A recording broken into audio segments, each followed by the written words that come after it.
The Way Back is a brand new sports film directed by Gavin O'Connor, director of such great sports films as Warrior, one I really love, and Miracle. And I was really excited to see this film because of Gavin O'Connor directing and Ben Affleck. And let me tell you, this is his best performance ever.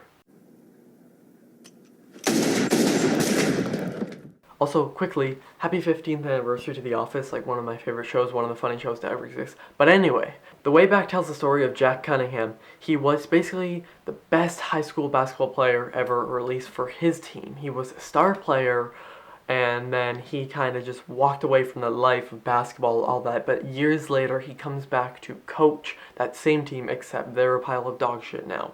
He also suffers from personal problems, mostly dealing with alcohol. So this is a sports film which, for the first half, plays out in the way that most sports films do, especially basketball films, but then in the second half, pulls at your heartstrings in different ways that you will never expect.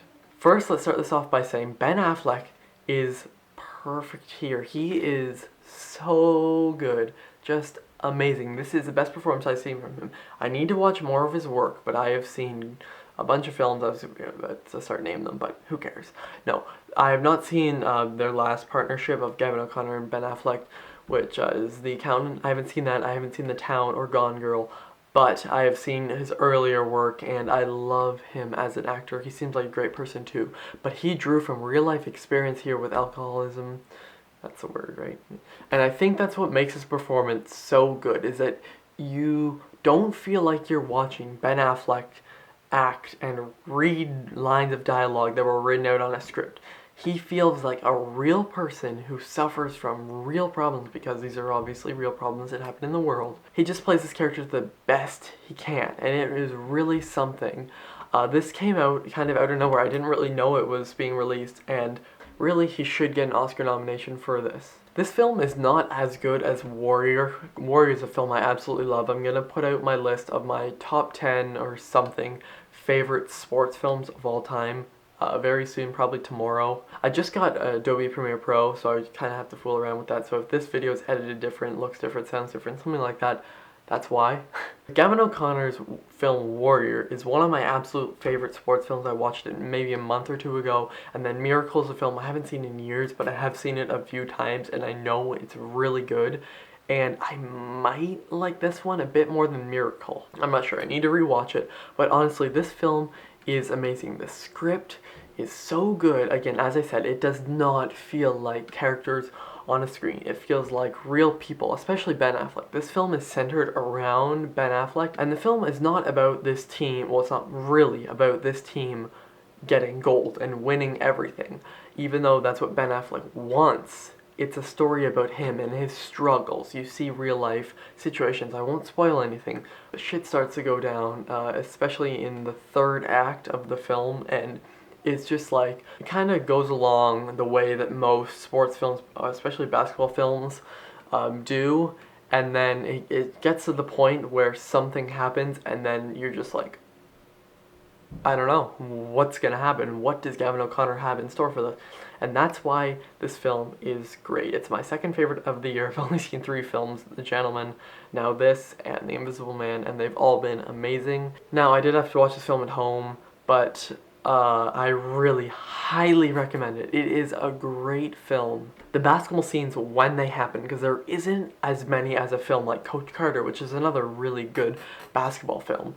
But there isn't as many, but that's because the film isn't about, as I said, winning. It's about Ben Affleck's character not dying, not killing himself from all this alcohol that he's taking, and that's a weird way to say it. And it really is a heartbreaking story, especially when multiple things happen.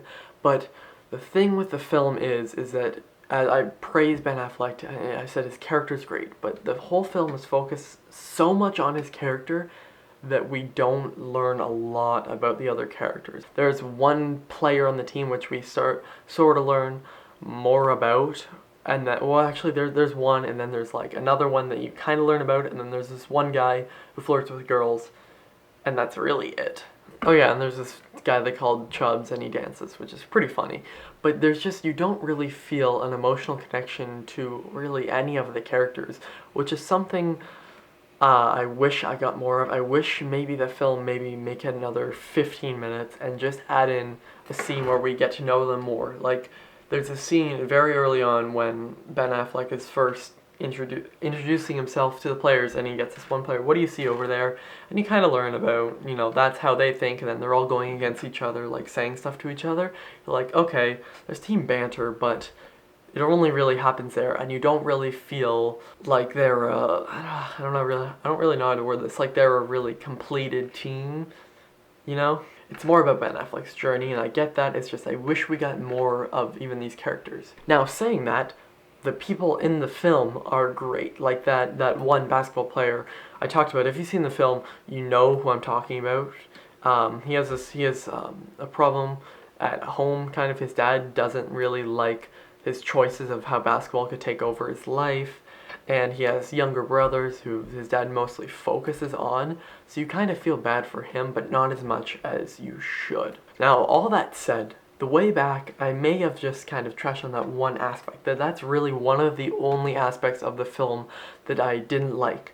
And then another quick one, this didn't really bother me. There were only a few times. There's one time where they used it kind of smart, but a lot of the time, the camera work, like the actual cameraman is, even if they're just sitting there having a conversation, the camera is going like this for no reason. Like, it's not focusing, but it's like they're trying to move it in and out, and they're like slowly pan in like this, and I'm just like, why? There's no point to it. They're just two people having a conversation, and it's going like this, and I'm like, you don't really need to do that. There was one time, though, when my character walks into the basketball gym. That's not a spoiler, it's a basketball movie.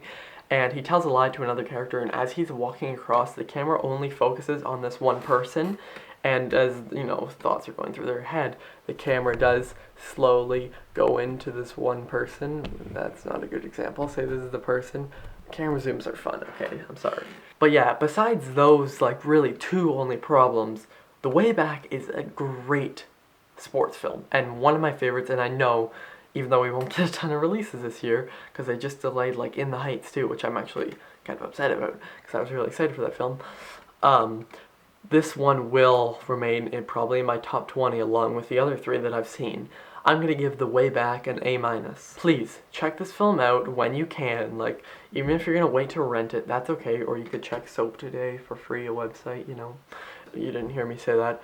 But really, the film is great. I highly recommend it. It deals with real problems in a way that not a lot of other sports films do. Thank you all for watching. I will see you guys next time. Over and out.